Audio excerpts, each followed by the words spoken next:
السلام علیکم میرے پیارے دوستو، سرور کائنات حضور نبی اکرم صلی اللہ علیہ وآلہ وسلم کی ولادت باسعادت کے موقع پر بے شمار برکات و عجائبات کا ظہور ہوا تھا۔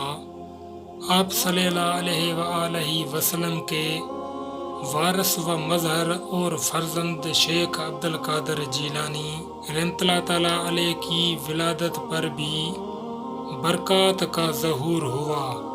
شب ولادت مصطفیٰ سیدنا عبد المطلب کے کاشانہ مبارک پر ملائک کا جھرمٹ تھا،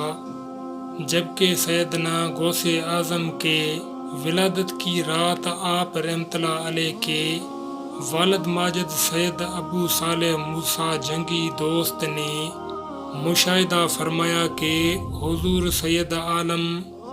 صحابہ اکرام، ائمہ اطہار اور مشائخ و اولیاء اعظام ان کے گھر جلوہ افروز ہوئے اور بشارت دی، بیٹے ابو صالح، اللہ تعالیٰ نے تجھے وہ فرزند عطا فرمایا جو میرا بیٹا اور محبوب ہے، اور اللہ تعالیٰ کا بھی محبوب ہے۔ اولیاء و اقطاب میں اس کی شان اس طرح بلند ہوگی جس طرح نبیوں اور رسولوں میں میری شان ہے۔